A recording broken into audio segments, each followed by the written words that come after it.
চতুর্দিকে ফিতনার যে ভয়াবহ অন্ধকার, যে ফিতনায় আমরা হারিয়ে যাচ্ছি, যে ফিতনায় আমাদের অস্তিত্ব বিলীন হওয়া উপক্রম, ঠিক এরকম সময়ে যদি আমরা ঈমানের উপর অটল থাকতে পারি, তার বৈশিষ্ট্যটা কি, তার লাভটা কি?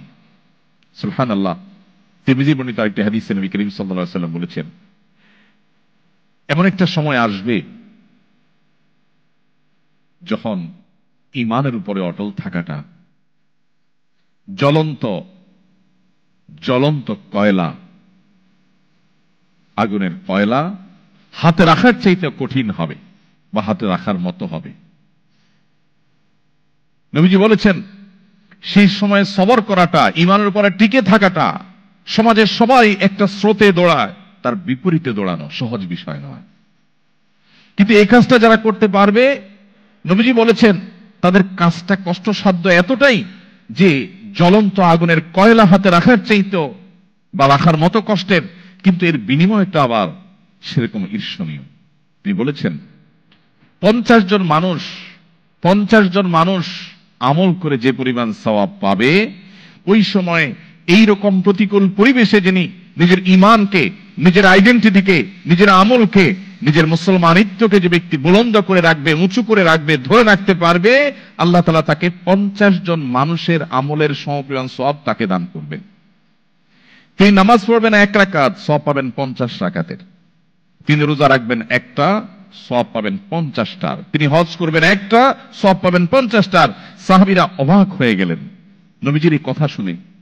তখন তো সেরকম কোনো পরিবেশ ছিল না, ঈমানের জন্য অনুকূল পরিবেশ ছিল মদিনাতে।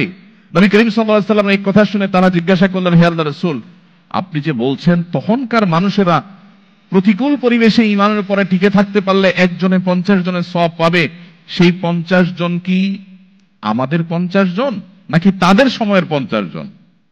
নবীজি তখন বলেছেন, আরে না, তাদের সময়ের না, তোমাদের মতো 50 জনের সওয়াব তারা পাবে। আল্লাহু আকবার।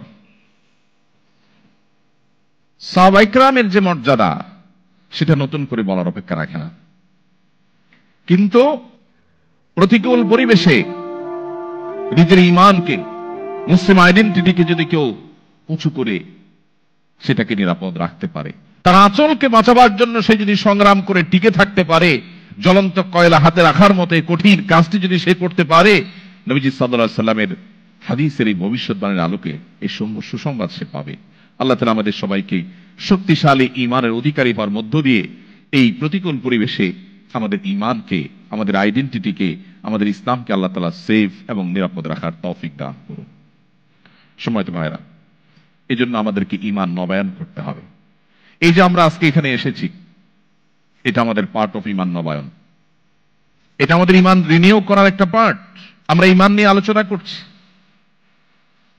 সাহাবায়ে কেরাম রিদওয়ানুল্লাহি তাআলা আজমাইন তারা বলতেন, ইজলিস বিনা নুমিনু সাআতান, আসো একটু বসো, একটু ঈমান নিয়ে কথা বলি।